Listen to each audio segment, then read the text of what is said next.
जैसा मोदी जी सोचते हैं और वैसा करते हैं और करके दिखाया है और करके दिखाएंगे।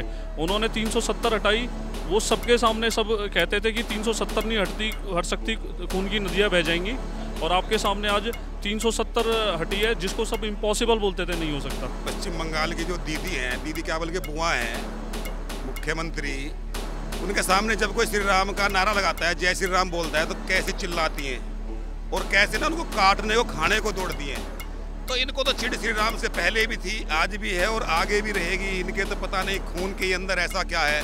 बच्चों को थोड़ा बहुत कम पढ़ा लेना, लेकिन ये जरूर बताना कि हमारे भगवान राम का मंदिर इन लोगों ने बनने से रोका था आज तक। उस काम को हमारे इस देश के, बल्कि क्या इस विश्व के महापुरुष नायक मोदी जी ने करके दिखाया है।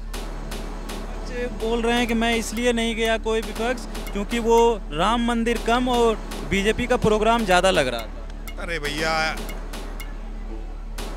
इनका तो काम ही ऐसा है, ये कुछ भी बोल सकते हैं। थूका चाटा चाटा थूका और गधा बनाया बाप, और हमने तो कुछ बोला ही नहीं, फिर कैसे समझे आप। इनको तो सब कुछ अपने आप ही बोलना होता है और अपने आप ही क्वेश्चन करने होते हैं और अपने आप इनके पास अपने उत्तर होते हैं।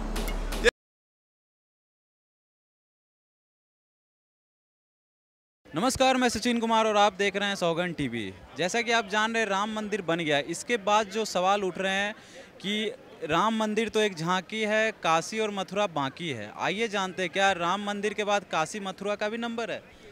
क्या लग रहा है सर? जैसे कि बीजेपी सरकार ने राम मंदिर बनवा दिया, अब लोगों का ये भी सवाल है कि अब राम मंदिर तो बन गया, काशी और मथुरा बाकी है, उस पर क्या बोलेंगे? जैसा प्रण मोदी जी ने लिया और भारतीय जनता पार्टी ने शुरू से लिया, और वो राम मंदिर बन के तैयार हुआ। आप निश्चिंत रहिए, इसी स्वर्णकाल में देखना आप, वो सभी कार्य होंगे जो होने चाहिए। जैसा कि मोदी जी द्वारका गए थे, नीचे जाके कृष्ण जी का देख के आए थे, अब उन पे वो हो रहा है कि अब देखने गए हैं तो बनाने की सोच रहे होंगे। नहीं, बिल्कुल, जैसा मोदी जी सोचते हैं और वैसा करते हैं और करके दिखाया है और करके दिखाएंगे। उन्होंने 370 हटाई, वो सबके सामने सब कहते थे कि 370 नहीं हट सकती, खून की नदियाँ बह जाएंगी, और आपके सामने आज 370 हटी है, जिसको सब इम्पॉसिबल बोलते थे नहीं हो सकता। इसी तरीके से राम मंदिर लोग कहते थे नहीं बन पाएगा, आपके सामने राम मंदिर बनाए। मोदी जी वह सारे कार्य करेंगे जो उन्होंने कहे हैं।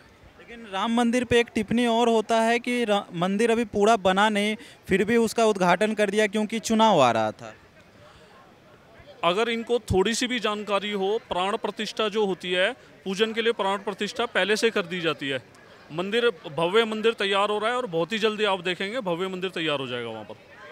जैसा कि सर देखा जा रहा है कि अपोजिशन जो है, कोई भी राम मंदिर देखने ना गए ना पूजा में, क्योंकि इनविटेशन सबके पास था, कोई क्यों नहीं आया? भैया, आपने देखा होगा पश्चिम बंगाल की जो दीदी हैं, दीदी क्या बोल के बुआ हैं, मुख्यमंत्री, उनके सामने जब कोई श्री राम का नारा लगाता है, जय श्री राम बोलता है, तो कैसे चिल्लाती हैं और कैसे ना उनको काटने को खाने को दौड़ती हैं। तो इनको तो चिढ़ श्री राम से पहले भी थी, आज भी है और आगे भी रहेगी। इनके तो पता नहीं खून के अंदर ऐसा क्या है। नहीं तो 550 साल से मंदिर क्यों नहीं बना? चलो, उसके बाद में जब कोर्ट के अंदर मुकदमा हुआ, तुम क्यों अपने वकील खड़े करते थे? मैं तो सभी से कहता हूँ और आपके चैनल के माध्यम से बोलना चाहता हूँ, बच्चों को थोड़ा बहुत कम पढ़ा लेना, लेकिन ये जरूर बताना कि हमारे भगवान राम का मंदिर इन लोगों ने बनने से रोका था आज तक।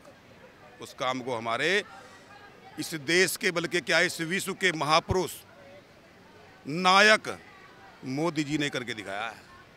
विपक्ष बोल रहे हैं कि मैं इसलिए नहीं गया कोई विपक्ष क्योंकि वो राम मंदिर कम और बीजेपी का प्रोग्राम ज़्यादा लग रहा था। अरे भैया, इनका तो काम ही ऐसा है, ये कुछ भी बोल सकते हैं। थूका चाटा चाटा थूका और गधा बनाया बाप, और हमने तो कुछ बोला ही नहीं, फिर कैसे समझे आप।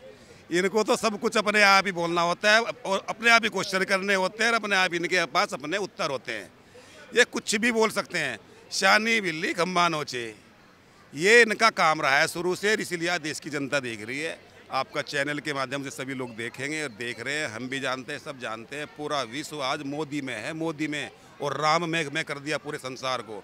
दूसरे देशों के अंदर राम मंदिर बन रहे हैं, क्यों बन रहे हैं? सनातन का परचम लहराया है ना, सनातन को बढ़ावा दिया है ना। सनातन एक ऐसा धर्म है जिसका कभी अंत नहीं हो सकता।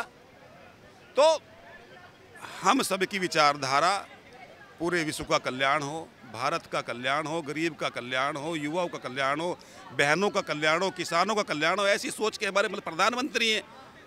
किसी बीमारी में पड़ते ही नहीं है, इनको जो बोलना है बोलते रहे, कुछ फर्क नहीं पड़ता। आजकल जय श्री राम चारों तरफ गुंजायमान है। क्या लगता है, जैसे कि राम मंदिर तो बन गया, अब लोगों का ये भी सवाल है क्या काशी मथुरा भी बन पाएगा? बिल्कुल बन पाएगा। मोदी जी के जो गारंटी है वो कभी फेल नहीं होती। अगर उन्होंने डिसाइड किया है कि मथुरा और काशी बनेगा तो बनेगा। अब की बार 400 पार और उसके बाद मथुरा और काशी। अब 400 पार की बात कर रहे हैं, विपक्ष तो कहता है ईवीएम हटा दो 40 भी पार नहीं हो पाएगी बीजेपी। विपक्ष तो कुछ भी कह सकता है। विपक्ष जिन राज्यों में जीत जाता है वहाँ तो ईवीएम को दोष नहीं देता, और जब हार जाता है तो ईवीएम का रोना रोने लग जाता है। अब उन्हें हारना तो है ही है, तो अपनी हार को छुपाने के लिए पहले से ही उन्होंने ईवीएम का रोना चालू कर दिया, ताकि हारने के बाद सारा कह सके कि भाई ईवीएम में था, ईवीएम में था, जबकि ऐसा कुछ नहीं है। आप आज कहीं भी चले जाइए, हर जगह एक ही नारा है, अब की बार 400 पार, फिर एक बार मोदी सरकार। और देश में एक ही गारंटी चलती है, मोदी की गारंटी, क्योंकि मोदी जी जो कहते हैं उसे वो अपने कार्यकाल में ही पूरा करते हैं। जिसका उद्घाटन वो अपने कार्यकाल में करते हैं वो कार्यकाल में ही उसको पूर्ण करते हैं।